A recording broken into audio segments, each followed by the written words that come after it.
Well, if you've ever found yourself saying, I just couldn't help myself when you ate too much of the wrong food, you just might be right. A lot of people put a lot of work into making sure we keep on eating.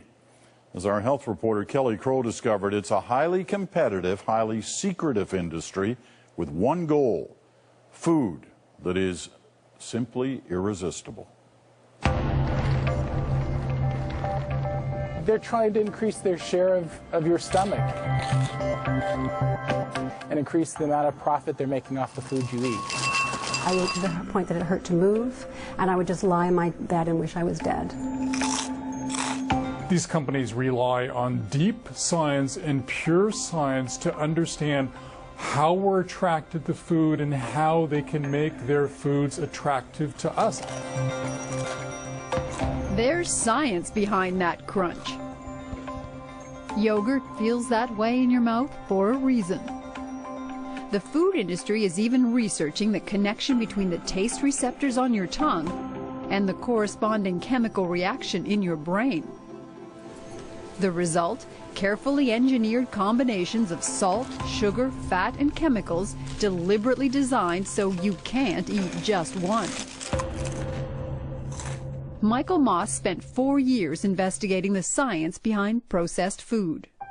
I was totally surprised. I spent time with the top scientists at the largest companies in this country, and it's amazing how much math and science and regression analysis and energy they put into finding the very perfect amount of salt, sugar, and fat in their products that'll send us over the moon.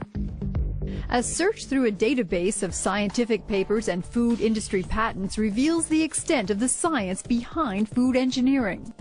Chemistry, physics, biology, all commandeered into the service of making profitable food. Here's a process for enhancing the cheese flavor without the cheese, where starting materials are proteins and fats, which means the amount of expensive cheese can be reduced substantially. And if they can replicate that chemical reaction that may happen on your tongue or an aroma, they can simulate the taste of something without it being at all real. Bruce Bradley knows firsthand what goes on inside the food industry. A former executive at several large food companies, he's now a writer and industry critic. There were certainly times that I felt uncomfortable or troubled by what I was doing, and I think that's ultimately, one of the reasons why I left the industry. And then you see trends like obesity and health issues that are increasing, mainly driven by the food that we eat. It was hard for me not to just take a more thorough assessment of what I was doing. The food industry is extremely secretive, competitive, and proprietary. It took years and hundreds of interviews before Michael Moss could finish his book. This was like a detective story for me, getting inside the companies with thousands of pages of inside documents and getting their scientists and executives to reveal to me the secrets of how they go at this. What did he find? That the food processing industry rests on 3 pillars: salt, sugar, and fat. Well, these are the holy trinity of processed foods. And again, when they hit the perfect amounts, they call it the bliss point for sugar, the mouthfeel for fat, the flavor burst for salt. They know that their products will be irresistible.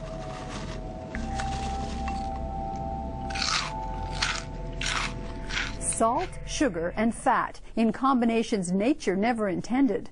And increasingly, scientists agree there is evidence that these highly palatable foods can be addictive. Yeah, well, for me, I'll be spooning or reaching or whatever, and I'll be thinking, I've got to stop, I've got to stop, I've got to stop, and I just don't stop. Her name is Pat, and she's a food addict.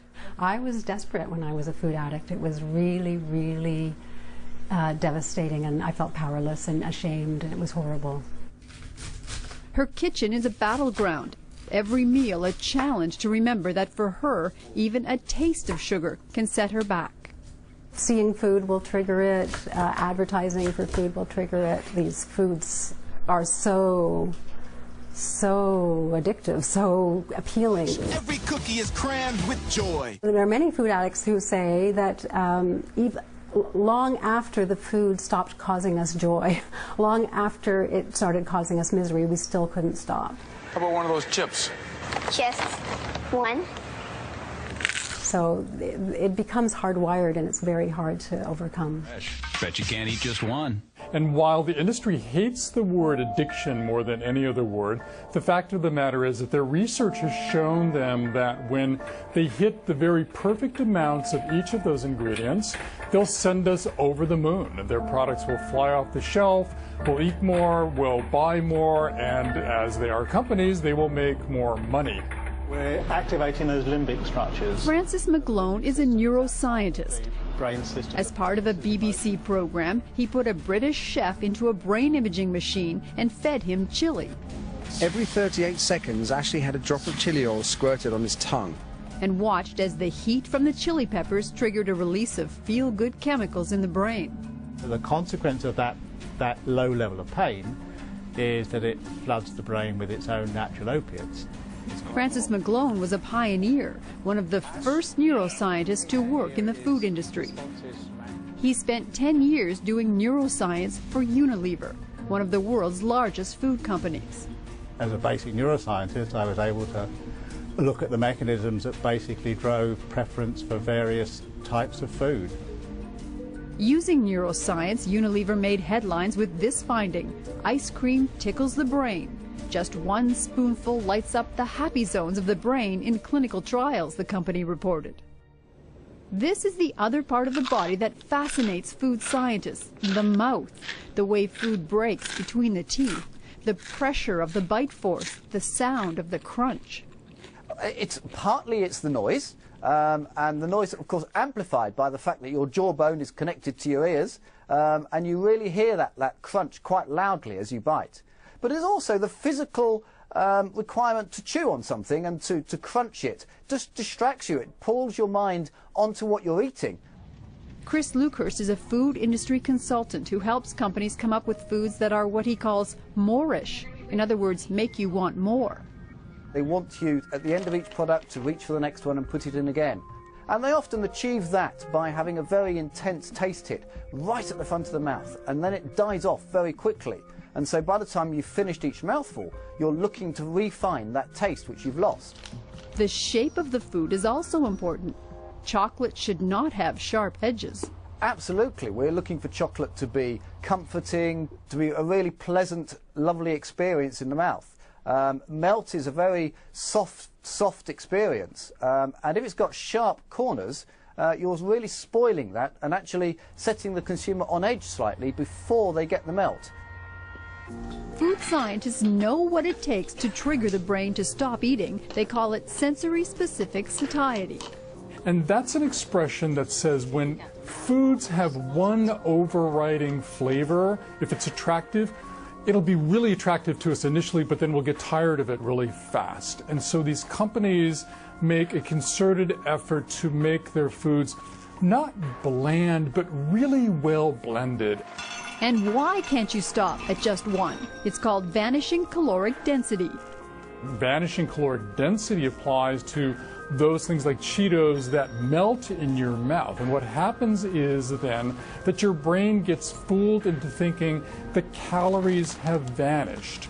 And you're much more apt to keep eating before the brain sends you a signal, hey, you've had enough.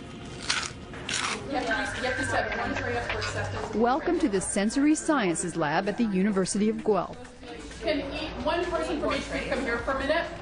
This is teaching the students how to set up a sensory test. So all the students in this class are learning the basics of conducting sensory evaluation research, because it's not as simple as eating a food.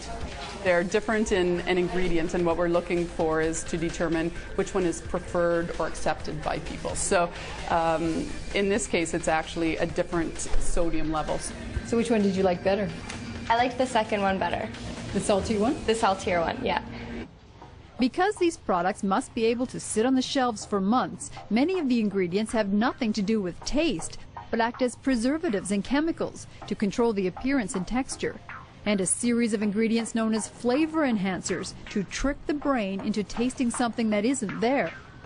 There's tremendous amounts of money spent behind creating tastes and smells that feel real, but in reality are completely artificial. Because without flavor enhancement, no one would eat it. It would taste horrible. You would just, you'd want to spit it out. One food company made a special batch of crackers for Michael Moss to taste without any salt at all. It was a god-awful experience tasting those things. Normally, I can eat Cheez-Its all day long, but the Cheez-Its without the salt, I couldn't even swallow them. They stuck to the roof of my mouth. A tour of the grocery aisle reveals that something is changing. Suddenly, cookies boast health claims. Chips have whole grain and fiber. If the food industry can find a way to market it and make money off of it, I'm sure they will.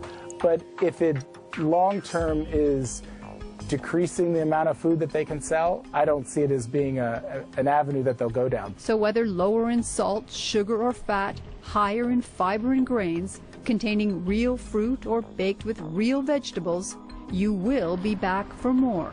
The food industry depends on it. Kelly Crow, CBC News, Toronto.